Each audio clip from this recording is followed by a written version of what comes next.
Bismillahirrahmanirrahim. Assalamualaikum warahmatullahi wabarakatuh. Perkenalkan, nama saya Putri Haldi Azhara dengan nomor pokok mahasiswa 2050244 dari Program Studi Pendidikan Ekonomi Universitas Pasuruan. Di sini saya akan menjelaskan tentang teori perilaku konsumen di dalam pendekatan ordinal atau ordinal approach.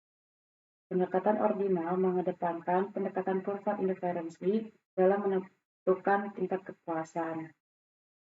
Karena menurut teori ini, kepuasan tidak dapat dihitung menggunakan satuan tertentu, melainkan dapat dibandingkan. Selain itu, pendekatan ordinal dianggap lebih objektif dalam menentukan kepuasan dibandingkan pendekatan kardinal.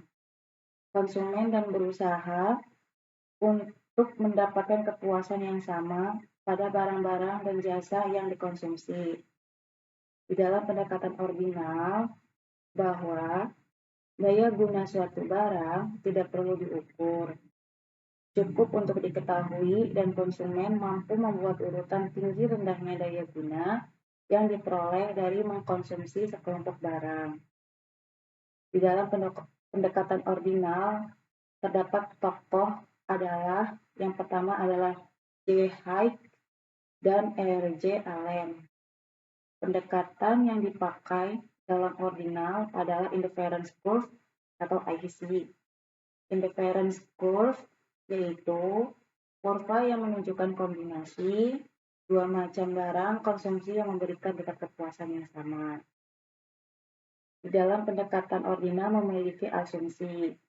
Asumsi yang pertama adalah konsumen yang rasional. Yang kedua, konsumen mempunyai pola preferensi terhadap barang yang disusun berdasarkan urutan besar kecilnya daya guna. Yang ketiga, konsumen mempunyai jumlah uang tertentu. Yang keempat, konsumen selalu berusaha mencapai kepuasan maksimum. Yang kelima, konsumen yang konsisten. Artinya, bila A lebih dipilih daripada B, karena A lebih disukai daripada B. Dan tidak berlaku sebaliknya, B lebih disukai daripada A.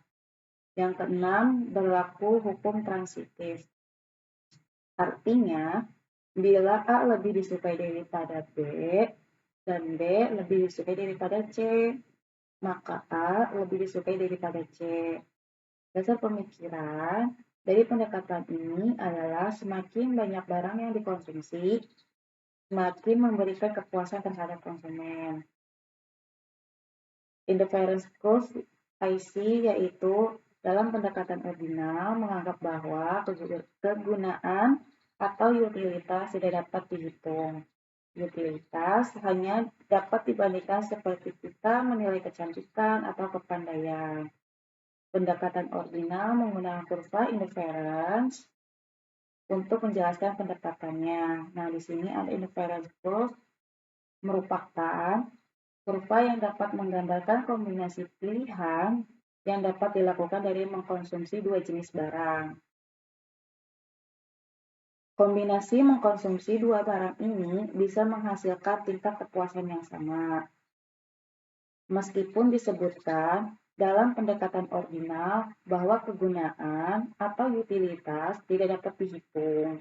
Namun, untuk keperluan studi, tidak salah bila kurva inference diterjemahkan dalam persamaan kuantitatif. Ada 3 asumsi yang digunakan dalam kurva inference. Yang pertama, semakin jauh kurva inference dari titik original, semakin tinggi tingkat kepuasan. Yang kedua, kurva inference menurun dari kiri atas ke kanan bawah atau downward sloping dan cembung ke titik origin atau convex to origin. Yang ketiga, tidak saling berpotongan. Dari kurva inference di atas, hanya menampilkan satu garis kurva inference. Sepanjang garis kurva inference di atas menggambarkan kombinasi dua barang yang dikonsumsi dengan tingkat kepuasan yang sama.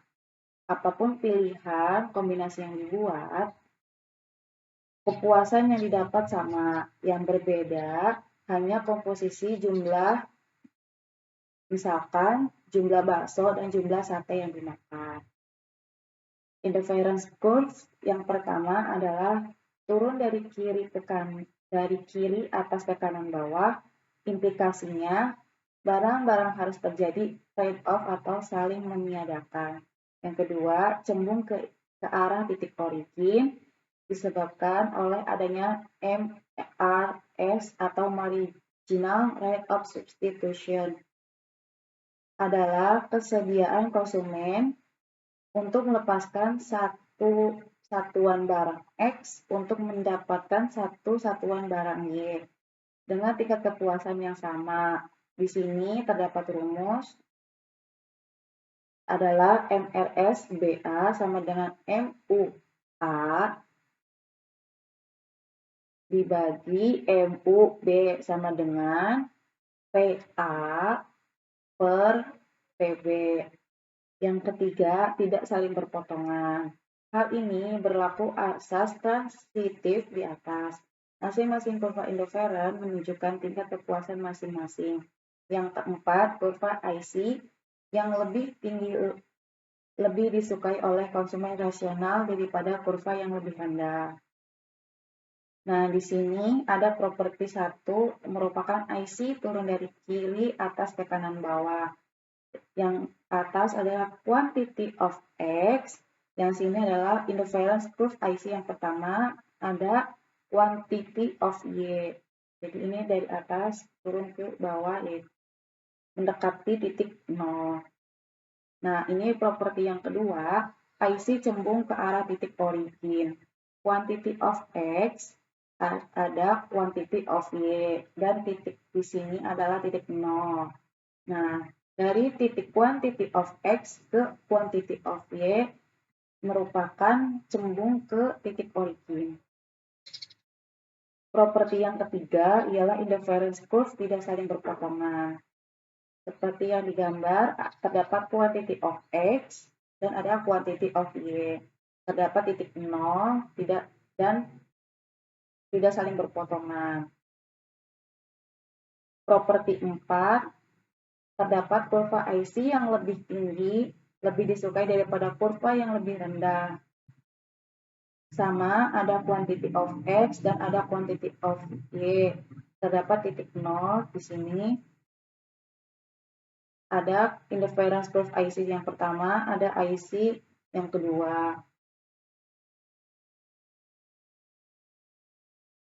Dua contoh kurva interference yang ekstrem, substitusi sempurna, dan ada komplementer sempurna.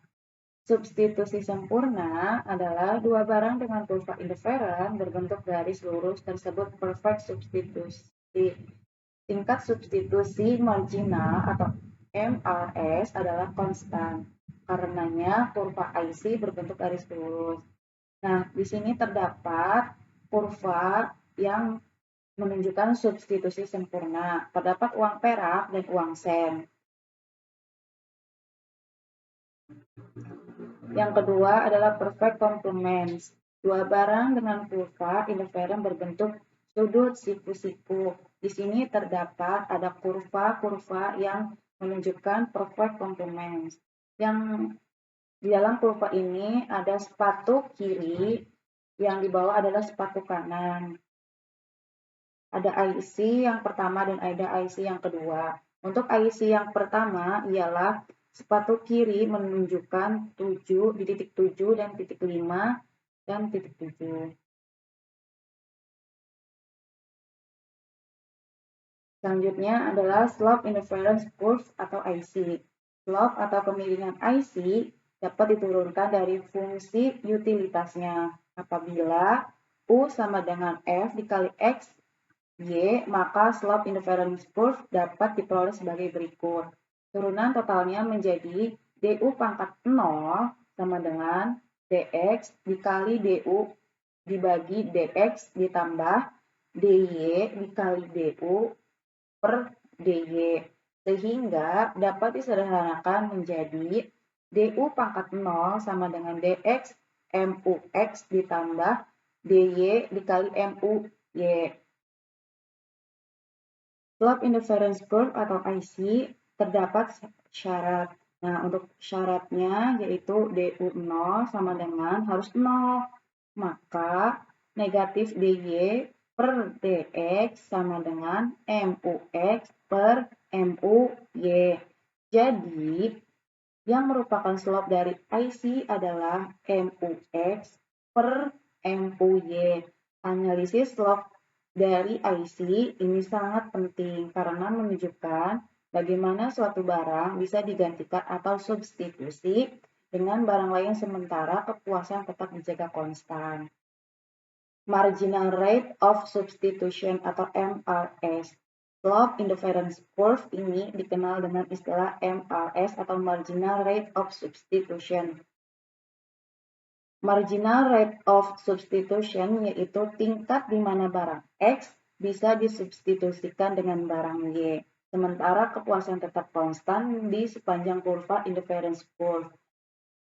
Marginal rate of substitution secara matematis dapat ditulis MRS XY sama dengan DY per DX sama dengan MUX per MUY. Nah, untuk MUX, nah X-nya itu ditulis di bawah, Pak kecil, dan per MUY, dan untuk Y-nya itu ditulis di paling bawah, kecil di sini.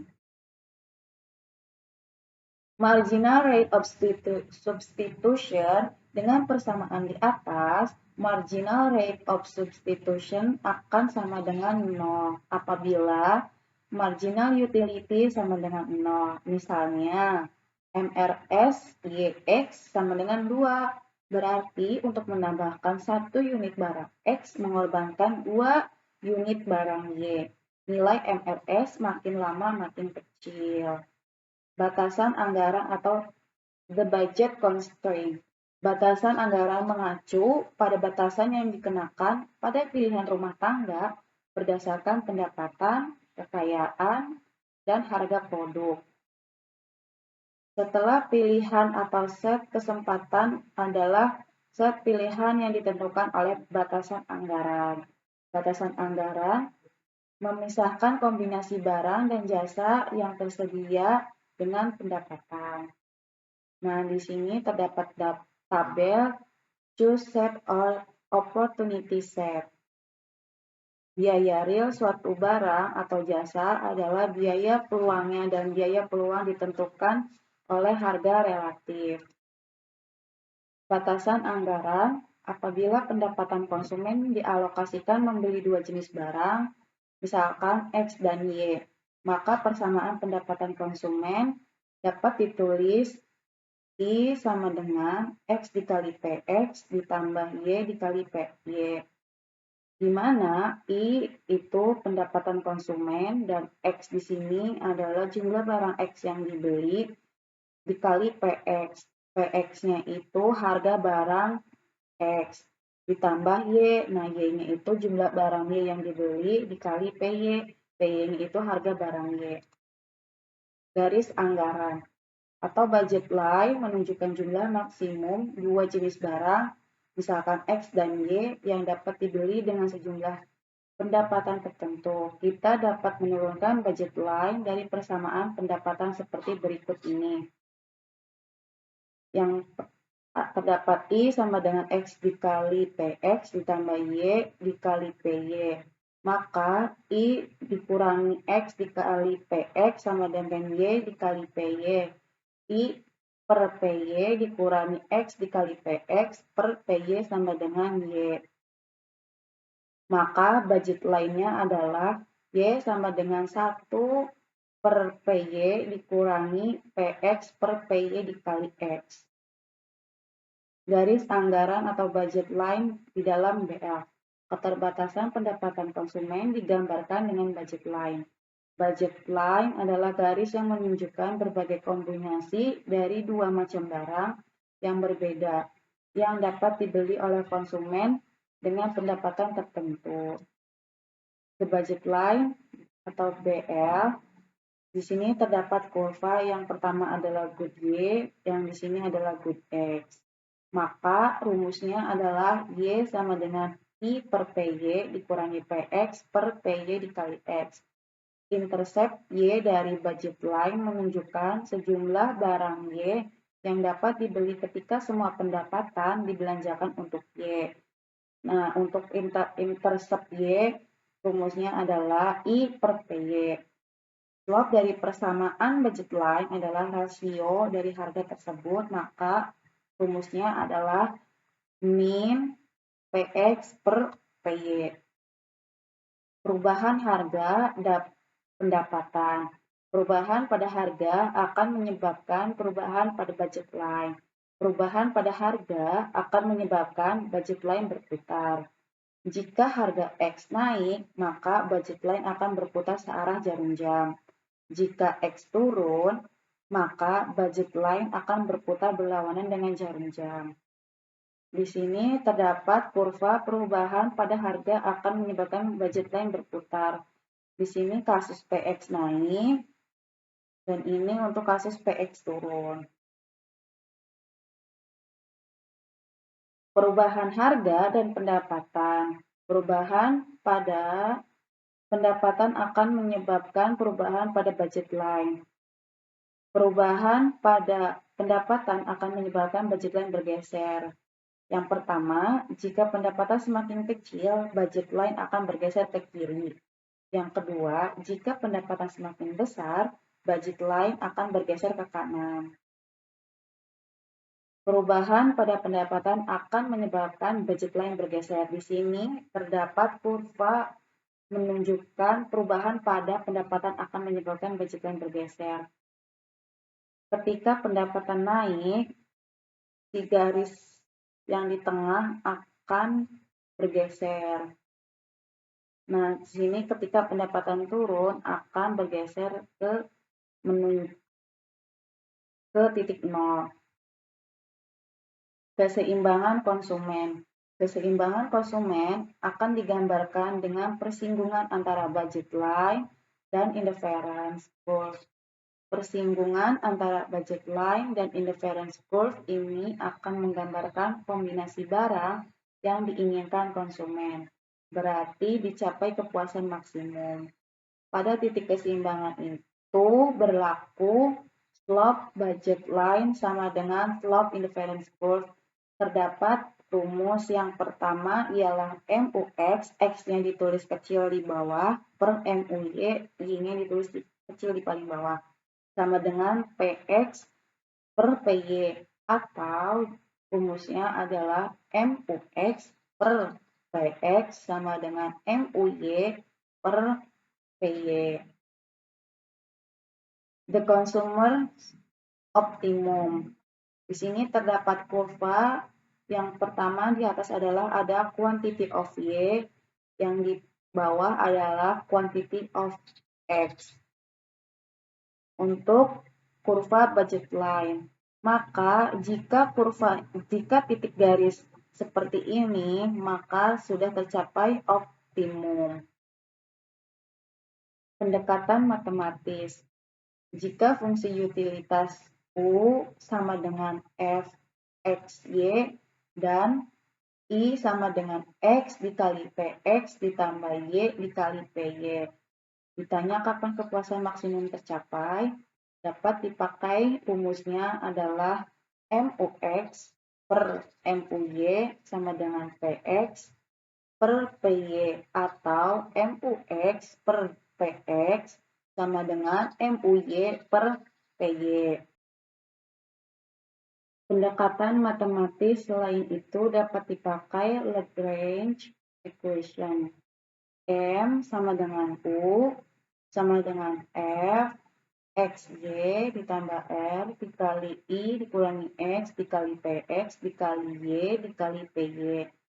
Penyelesaiannya adalah dm per dx sama dengan 0 atau ux dikurangi px R PX sama dengan 0.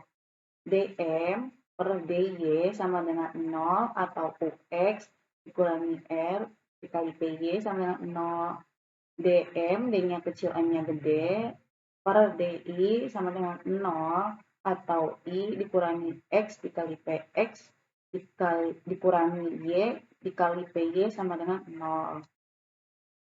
Di sini terdapat contoh soal. Yang pertama adalah diketahui PX1 sama dengan $1 dan PX2 sama dengan $2.